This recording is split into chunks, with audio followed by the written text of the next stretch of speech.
Borromini est né en 1599 au Tessin, dans un petit village au bord du lac de Lugano qui s'appelle Bissone, qui est en face de Mélide.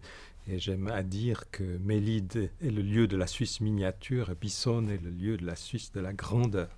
Et, car ce village a vraiment été illustré par Borromini, qui est parti ensuite pour Milan à l'âge de 9-10 ans.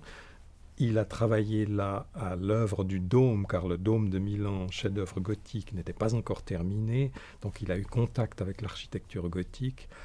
Puis, à l'âge de 19 ou 20 ans, vraisemblablement, parce qu'on n'est pas très sûr, il a gagné Rome, et là, il a travaillé d'abord sous la direction de Carlo Maderno, qui était d'ailleurs un de ses parents lointains. Et là, il a travaillé dans l'église Saint-Pierre, qui était également encore en construction. Et il a travaillé notamment au baldaquin de Saint-Pierre, dont le grand architecte était le Bernin. C'est très frappant de voir que le Bernin et Borromini, qui sont contemporains, étaient de grands rivaux et on pourrait presque les comparer à Jupiter et à Saturne. Le Bernin, c'est quelqu'un d'extraverti, quelqu'un qui aime la société, qui aime, je dirais même le clinquant, qui est brillant, jupitérien, oui.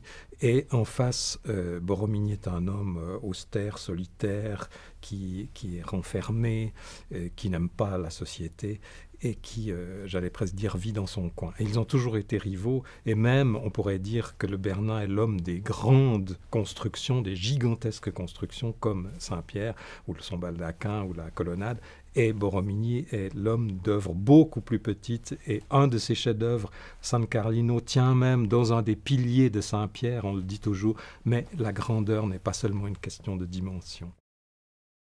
Et Borromini était le rival du Bernin, mais il était le disciple de Michel-Ange qu'il n'a pas connu, mais qu'il a admiré profondément. Et il lui ressemble, je dirais, sur deux points. Premier point, le désir de créer du nouveau, qui était si fort chez Michel-Ange, la conscience aussi de créer quelque chose de radicalement nouveau, cette conscience orgueilleuse, Borromini l'avait aussi.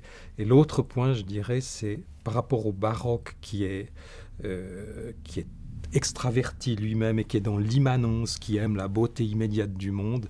Borromini, comme Michel-Ange, sont des platoniciens, des gens qui sont dans la transcendance, qui sentent la beauté comme quelque chose qui leur vient de loin et qu'ils doivent lutter pour atteindre, lutter dans la douleur. Mais ce qu'ils réussissent à créer alors est d'autant plus beau.